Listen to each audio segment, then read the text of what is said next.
तो बोर्ड में पूछेगा, ये हमारा 7वां सवाल है, मार्च 2020 में ये पूछा गया है। गुजरात मशीन लिमिटेड ने ₹10 के एक ऐसे 15 लाख इक्विटी शेयर निर्गमित किए जिन पर निम्नलिखित रकम चुकानी थी। आवेदन के समय प्रति शेयर ₹3, आवंटन के समय प्रति शेयर ₹4, प्रथम और अंतिम मांग के समय ₹3। कंपनी को आम जनता से 15,70,000 शेयर के लिए आवेदन पत्र मिले, यानी कि यहाँ 15 लाख की ज़रूरत है, 70,000 ज़्यादा मिले हैं तो 70,000 वापस करने पड़ेंगे। अतिरिक्त प्राप्त आवेदन अस्वीकृत करके उन पर आवेदन के समय प्राप्त रकम वापस की गई थी। आकाश की, जिसने 1200 शेयर स्वीकृत किए थे, उसने अंतिम मांग की रकम नहीं चुकाई, यहाँ पर चुकाई नहीं है।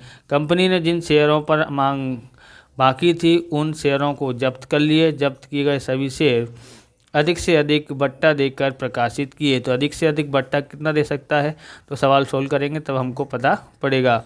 उपयुक्त विवरणों को लिखने के लिए कंपनी की बही में आवश्यक प्रविष्टि लिखिए, विवरण आवश्यक नहीं है।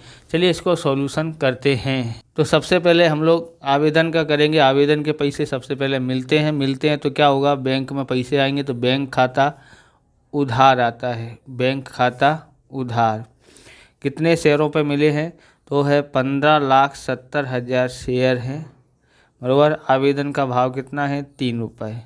यहाँ लिखते हैं 15,70,000 गुणा 3 करते हैं तो हमारे पास आता है 47,10,000। कितना आता है, 47,10,000।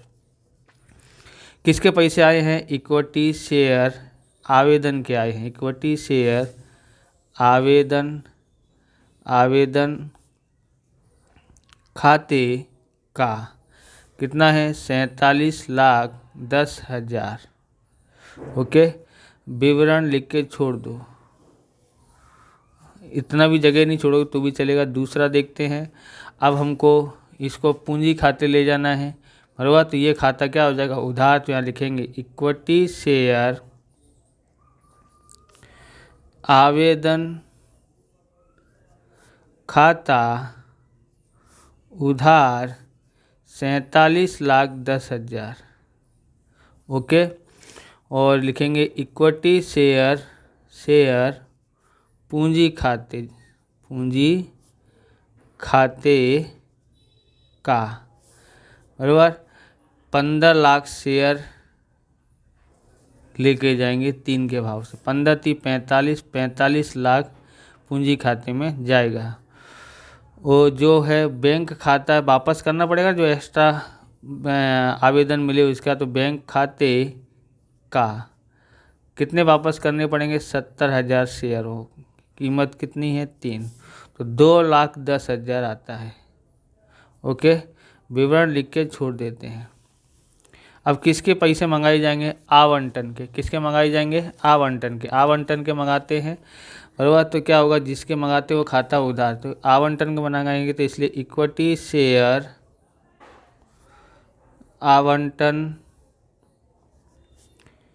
खाता उधार कितना है, 15 लाख शेयर है, बराबर। क्या भाव है आवंटन का, 4। 15 चौक 60, 60 लाख आता है। कितना आता है, 60 लाख। इक्विटी शेयर पूंजी खाते लेके जाएंगे इसको, मतलब पूंजी खाते क्या हो जाएगा, जमा। इक्विटी शेयर पूंजी खाते का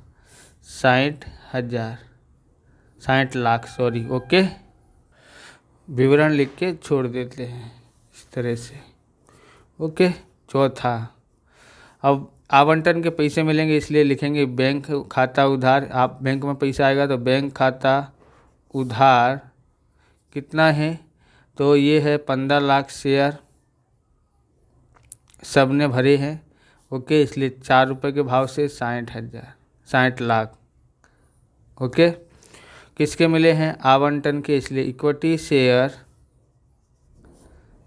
आवंटन खाते का 60 लाख। ओके, विवरण लिख के छोड़ देना है। अब किसके मंगाने हैं, अंतिम मांग के। आप इस प्रकार के वीडियो देखना चाहते हैं तो डिस्क्रिप्शन में आपको प्लेलिस्ट मिल जाएगी अकाउंट और स्टेट के अलग अलग चैप्टरों की, वहाँ से आप देख सकते हैं। चैनल पर नए हैं, चैनल को सब्सक्राइब करना, क्योंकि हम इस प्रकार के वीडियो आपके लिए बनाते रहते हैं। और चैनल को सब्सक्राइब जरूर करें, लाइक करने के बाद आपको हाइप दिखाई दे तो हाइप भी आप दबा दीजिए, जिससे हमको कुछ पॉइंट मिलते हैं और जिससे वीडियो हमारे आगे भी बढ़ सकता है, हमको मोटिवेशन मिलता है। तो आप इतना मदद कर सकते हैं, बाकी आपकी इच्छा है, बराबर। चलिए देखते हैं आगे क्या करना है। 5वां, अब किसकी मंगाई जाएगी? अंतिम मांग की, इसलिए लिखेंगे इक्विटी शेयर जिसकी मंगाई जाएगी उसका वो खाता उधार। इक्विटी शेयर प्रथम अंतिम मांग खाते हैं। ओके, तो हम लोग यहाँ पर अंतिम मांग लिख देते हैं खाली, है ना। अंतिम मांग खाते, आप दोनों लिख सकते हैं, खाता उधार। ओके, इक्विटी शेयर पूंजी खाता, पूंजी खाते का 15 लाख शेयर हैं। ओके, 15 लाख शेयर, उस पे 15 लाख शेयर हैं,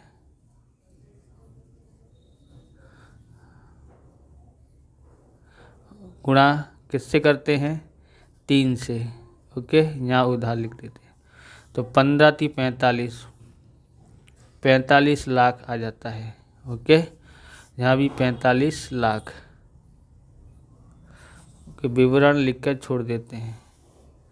अब इसके भी पैसे मिलेंगे तो बैंक खाता उधार आएगा, बैंक खाता उधार।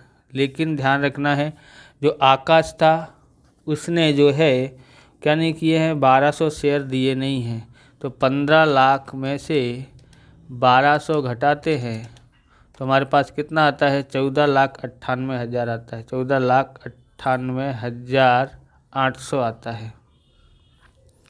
गुणा करते हैं कितने? 3 से, गुणा 3 कितना आता है? 44,96,400 आता है। यहाँ लिखते हैं अप्राप्त अंतिम मांग खाता उधार कितना है भाई साहब? तो 1200 शेयर है, 1200 शेयर का भाव 3 है, 12 × 36, तो 3600 होता है।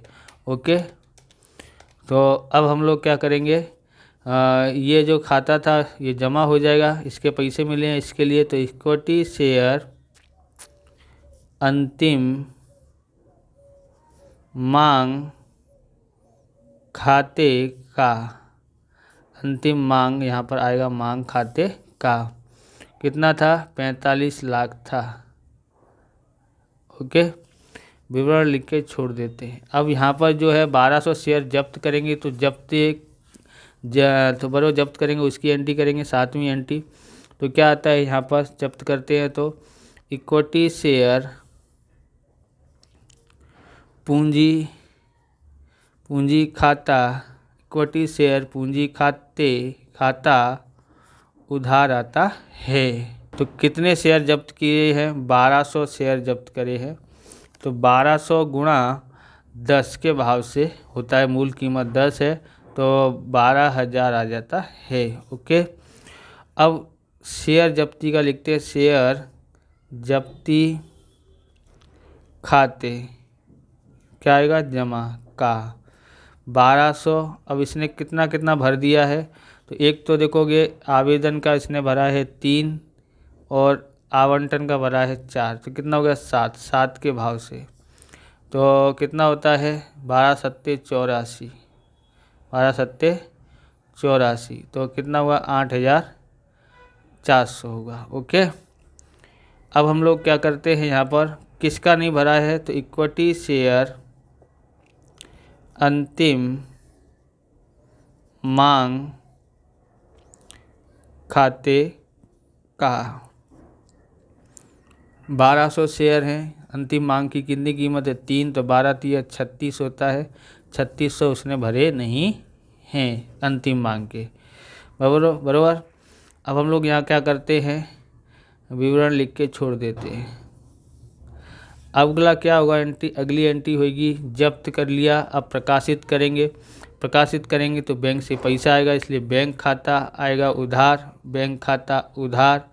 तो उसने, और यहाँ लिखते हैं जब्ती शेयर, शेयर जब्ती खाते उधार आएगा, शेयर जब्ती खाता उधार आता है। ओके, शेयर जब्ती खाता उधार, जब्ती खाता उधार आया। उसने क्या बोला था कि पुनः प्रकाशित करना अधिक से अधिक बट्टा दे करके, हमको कीमत दी गई नहीं है, तो अधिक से अधिक बट्टा कितना दे सकते हैं। तो देखोगे यहाँ पर अधिक से अधिक बट्टा देना हो तो हमको यहाँ, तो फिर हमको सोचना नहीं, अधिक से अधिक बट्टा बोला तो देखो जो कीमत है ना यहाँ पर जब्ती की, जितना जब्त किया और जितना हमने फ़ायदा उठाया, तो ये फ़ायदा होता है कंपनी के लिए। इतने शेयर जब्त कर लिए इसके भाव से, तो इतना रुपए कंपनी के पास चले गए, तो इतना ही हम लोग डिस्काउंट दे सकते हैं और बट्टा दे सकते हैं। तो यहाँ लिख सकते हैं 1200 गुणा 7, तो कितना होता है 8400 होता है, 8400। और प्रकाशित करेंगे तो 1200 शेयर 7 रुपये, या 10 में से 7 घटा दो तो कितना बचा 3 रुपये के हिसाब से प्रकाशित करें। ओके, तो इस तरह से अधिक बट्टा हो जाता है। और इसको कहाँ लिखते हैं, इक्विटी शेयर पूंजी खाते, तो यहाँ लिखेंगे इक्विटी शेयर पूंजी खाते का कितना है 12,000। ओके, यानी कि 1200 शेयर 12.10 के भाव से विवरण लिख के छोड़ देते हैं। अब पूंजी अनामत में ले जाएंगे, पर देखोगे यहाँ भी उधार में भी जब्ती कितना है, शेयर जब्ती को कहाँ ले जाते, पूंजी अनामत में पड़वा, तो क्या हो जाता है एंट्री आती पूंजी शेयर जब्ती खाता उधार पूंजी अनामत खाते का। पर दोनों कीमत समान है तो कोई लिखने की ज़रूरत पड़ती नहीं है। इस प्रकार से ये वीडियो पूरा होता है। अगर आपको हमारा वीडियो अच्छा लगे तो लाइक करें, शेयर करें, कमेंट करें। चैनल पर नए हैं चैनल को सब्सक्राइब करें। मिलते हैं नेक्स्ट वीडियो में। जय हिंद, जय भारत, वंदे मातरम।